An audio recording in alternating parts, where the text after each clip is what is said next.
اسی طریقے سے بات چیت کے اندر بھی اعتدال کا معاملہ، یہ بھی وہ چیز ہے جو ہم روزانہ کرتے ہیں. روزانہ ہم باتیں کرتے ہیں، بلکہ اتنی باتیں کرتے ہیں کہ اگر کوئی آ کے روکے نہ جب تک تو ہم روکتے بھی نہیں ہیں. کہیں پہ بٹھا دیا جائے باتیں کرنے کے لیے تو باتوں کا ہمیں بڑا شوق ہے. اس میں بھی ہمارا دین ہمیں گائیڈ لائنس دیتا ہے کہ بات کب کرنی ہے، کتنی کرنی ہے، کیسے کرنی ہے، کیا کرنی ہے، یہ بھی ہمارا دین ہمیں بتاتا ہے. اور ایک حدیث ہے، آپ صلی اللہ علیہ وسلم نے فرمایا کہ جو شخص بھی اللہ تعالیٰ پر اور آخرت کے دن پر ایمان رکھتا ہے اسے چاہیے کہ اچھی بات کرے یا خاموش رہے. دو چیزوں کا ذکر کیا. جب بھی بات کرنے لگیں تو کرنے سے پہلے یہ سوچ لیں کہ جو بات میں کرنے لگوں کوئی اچھی بات ہے کہ نہیں ہے، اور اگر اچھی بات نہیں ہے تو اس کی نسبت خاموش رہنا بہتر ہے. اور یہ جب ہم بات کرنے کی بات کرتے ہیں تو اس میں مختلف سچویشن ہوتی ہیں. ایک ہوتی ہے آپ 1 to 1 کسی سے بات کر رہے ہیں. اب ایک تو میں بھی آپ سے بات کر رہا ہوں اور پچھلے 1 گھنٹے سے بول رہا ہوں، تو آپ کہیں گے بھی آپ خود تو 1 گھنٹے سے بولے چلے جا رہے ہیں اور ہمیں کہتے ہیں بھی کہ اچھی بات کرو یا خاموش رہو. پہلی بات ہے کہ الحمدللہ ہم اچھی باتیں کر رہے ہیں، اس لیے ٹینشن لینے کی ضرورت نہیں ہے.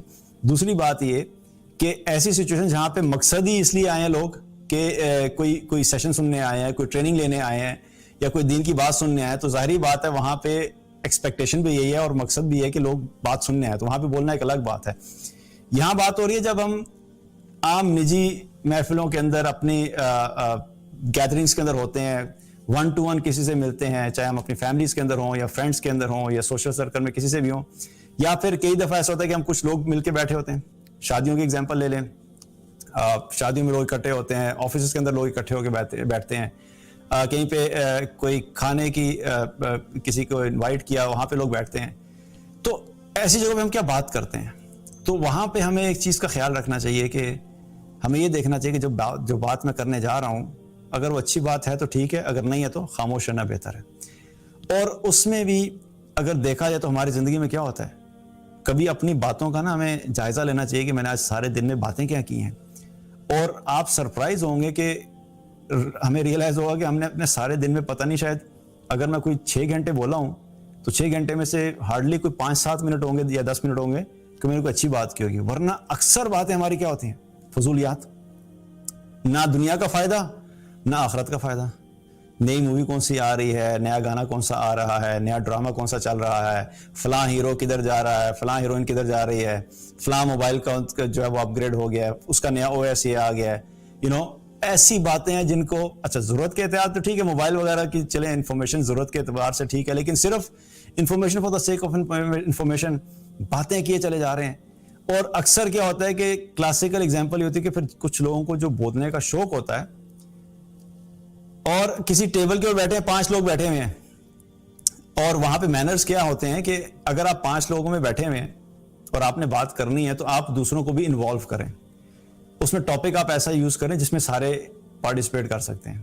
مطلب 5 لوگ بیٹھے ہیں اور آپ ٹیکنالوجی کی فیلڈ سے ہیں، باقی سارے بیچارے پتہ نہیں کسی اور فیلڈ سے ہیں، اور آپ اپنی ٹیکنالوجی کے نالج کو جو ہے نا ان کے اوپر جھاڑنا شروع کر رہے ہیں، اور 1 گھنٹہ بیچارے آپ ان کو C++ اور جاوا اور اوریکل اور فائبر آپٹکس اور وائرلیس کمیونیکیشنز پڑھانا شروع کر دیں تو یہ کوئی درست طریقہ نہیں ہے. ایک تو ٹاپک ایسا لیں کہ جو سب بات کر سکیں. دوسری بات یہ کہ دوسروں کو بھی موقع دیں، کیونکہ اکثر کیا ہوتا ہے کہ جس کو بولنے کا شوق ہوتا ہے نا، وہ جب بولنا شروع کرتا ہے تو باقی 4 بیچارے جو ہے نا وہ صرف گھڑی دیکھتے رہتے ہیں، پتہ نہیں کب کھانا لگے گا، کھانا کھائیں گے تو جان چھوٹے گی. ریئلائز بھی نہیں کرتے ہم کہ دوسرا بندہ انکمفرٹیبل ہو رہا ہے. آپ بات کر رہے ہیں تو دوسروں کو موقع دیں. تو یہ بھی مینرز میں آتا ہے کہ جب آپ باقی لوگوں کے درمیان بیٹھیں، چاہے آپ کے پاس نالج زیادہ ہے، چاہے آپ کے پاس انفارمیشن زیادہ ہے، اس کے باوجود دوسروں کو بھی موقع دیں، دوسروں کو بھی امپورٹنٹ فیل کرائیں، دوسروں کو بھی ان کی پریزنس جو ہے یہ احساس دلائیں. نہیں، آپ کا بیٹھنا بھی یہاں پہ بہت اہم ہے، آپ کی بات کی بھی ویلیو ہے، آپ کی رائے کی بھی امپورٹنس ہے.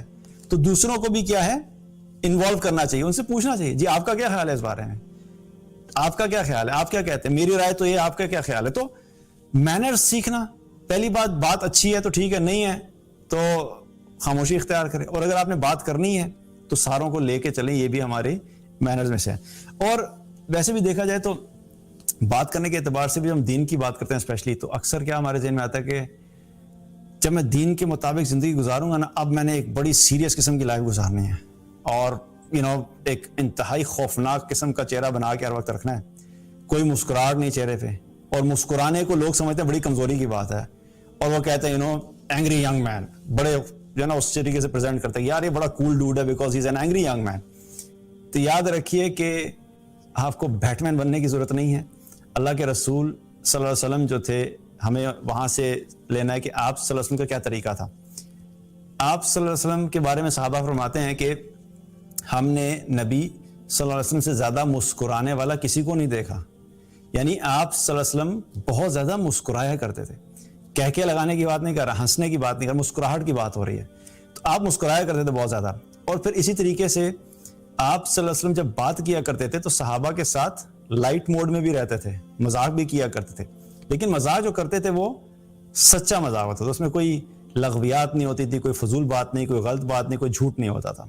کیوں ایک مرتبہ ایک شخص آپ صلی اللہ علیہ وسلم کے پاس آیا اور آ کے عرض کیا اللہ کے رسول مجھے سواری کے لیے اونٹ چاہیے. تو آپ صلی اللہ علیہ وسلم نے فرمایا کہ ہم تمہیں اونٹنی کا بچہ دیں گے.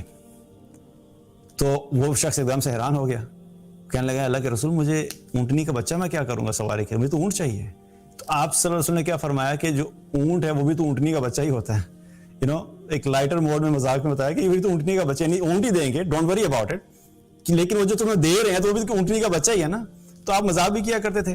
ایک مرتبہ ظاہر رضی اللہ عنہ ایک صحابی ہیں, وہ مدینہ سے باہر گاؤں میں رہا کرتے تھے, شہر میں آئے, مدینہ کے بازار میں کھڑے ہو کے کچھ چیزیں بیچ رہے تھے, سبزیاں وغیرہ لے کر آئے تھے. اتنے میں آپ صلی اللہ علیہ وسلم وہاں بازار میں آئے, آپ نے آ کے پیچھے سے پکڑ لیا, ان کی آنکھوں پہ ہاتھ رکھ لیا, اور آنکھوں پہ جب ہاتھ رکھا اور اونچی آواز میں کہنے لگے کون ہے جو اس غلام کو خرید لے. اب ظاہر رضی اللہ عنہ جو تھے وہ ظاہری طور پہ کالے تھے, ان کا رنگ جو تھا وہ کالا تھا. تو آپ نے کہا کہ کون ہے جو اس غلام کو خرید لے. تو ظاہر رضی اللہ عنہ اپنے لیے کہنے لگے اے اللہ کے رسول مجھے کون خریدے گا, مجھ کالے کلوٹے کو کون خریدے گا, میری کوئی قیمت آپ کو نہیں ملے گی. تو آپ صلی اللہ علیہ وسلم نے کیا فرمایا, اے ظاہر ایسا مت کرو, تمہاری قیمت اللہ اور اللہ کے رسول کے نزدیک بہت زیادہ ہے, تم اللہ اور اللہ کے رسول کے نزدیک بہت قیمتی ہو. کیونکہ یاد رکھیں کہ اللہ کے نزدیک قیمت رنگ کی بنیاد کے اوپر نہیں ہے, وہ تقوی کی بنیاد کے اوپر ہے. کون انسان کتنا اللہ کے ساتھ تعلق رکھتا ہے, کتنا عمل کرتا ہے, کتنا تقوی اختیار کرتا ہے, وہ انسان کی قیمت ہوتی ہے. ظاہری طور پہ انسان جیسا مرضی ہو. تو یہاں سے بھی کیا پتہ لگتا ہے کہ آپ صلی اللہ علیہ وسلم نے مذاق کیا. تو یہ چیز ہے کہ ہمیں اس چیز کے اندر بھی کیا ہے کہ بات چیت کے اندر بھی ہمیں ایک بیلنس رکھنا چاہیے. نہ اتنا سیریس کہ بالکل ہی جو ہے نا بیٹھے ہیں سیریس چہرہ بنا کے سب کے بیچ میں کوئی بات ہی نہیں, اور نہ ہی ایسے کہ اتنے نان سیریس کہ ہر وقت مذاق ہی چلے جا رہا ہے. کوئی یہ بھی احساس نہیں ہے کہ بات کیا ہو رہی ہے, بس مذاق چلے جا رہا ہے, کہہ کے چل رہے ہیں اور جوکس چل رہے ہیں. تو ایک مسلمان جو ہوتا ہے وہ ایک بیلنس پرسنالٹی کے ساتھ ہوتا ہے. مذاق کرنا ہے, کب نہیں کرنا, کتنا کرنا ہے, کتنا نہیں کرنا, لیکن ان جنرل جو ہے وہ مسکرانے والا ہوتا ہے, کیونکہ یہ اللہ کے رسول صلی اللہ علیہ وسلم کی سنت ہے. تو بات چیت کے اندر بھی ہمیں اعتدال کا معاملہ کرنا چاہیے.